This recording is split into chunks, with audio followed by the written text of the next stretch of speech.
Selon une étude de Pôle emploi, il y aurait en France entre 255 000 et 390 000 emplois non pourvus. Alors c'est à la fois très précis et la fourchette est extrêmement large. Alors on se dit que c'est beaucoup.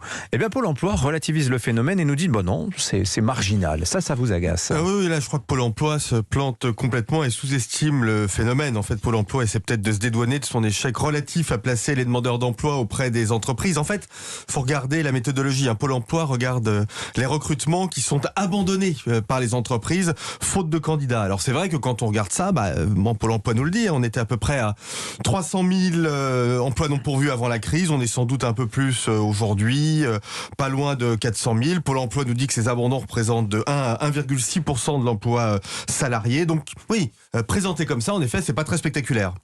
Ouais, mais le problème, c'est que vous dites que ces chiffres sont probablement faux. Écoutez, déjà, ça ne correspond pas du tout à ce qu'on voit sur le terrain. Tout le monde, du coiffeur au jardinier, en passant par le collège ou le cabinet d'expertise comptable, manque de gens. Alors peut-être que je croise que des dirigeants mythomanes ou qui n'apprécient pas à leur juste valeur les services de Pôle emploi, mais à la limite, ce que j'observe, peu importe. Le plus important, c'est que la Banque de France et l'INSEE sont pas d'accord avec Pôle emploi. Selon la dernière enquête de la Banque de France, je parle du mois de janvier 2022, 52% des entreprises éprouvent des difficultés de recrutement. On monte à 61% dans le bâtiment et les enquêtes de l'INSEE nous disent à peu près la même chose. Alors en fait, Pôle emploi joue sur les mots en disant que in fine, les recrutements dans la majorité des cas finissent par se faire et en ne comptant du coup que les recrutements qui sont complètement abandonnés. Mais j'invite Pôle emploi à venir visiter aujourd'hui une entreprise qui recrute par exemple dans l'industrie.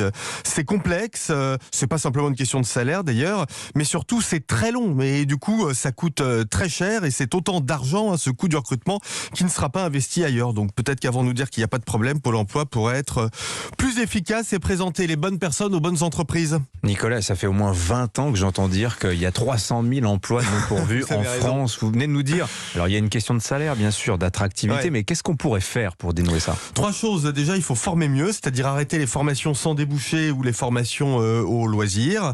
Deuxième chose, indemniser mieux. Indemniser mieux, ça veut dire peut-être indemniser davantage au début, mais moins au bout de 6 mois ou de 12 mois, ce que font les pays scandinaves. Faire on appelle la dégressivité des indemnisations chômage. Et puis, et ça on n'en parle jamais, Dimitri, loger mieux, construire des logements là où sont les emplois, pour augmenter la mobilité. Mais c'est vrai que former mieux, indemniser mieux et loger mieux, c'est plus difficile que de dire qu'il n'y a pas de problème.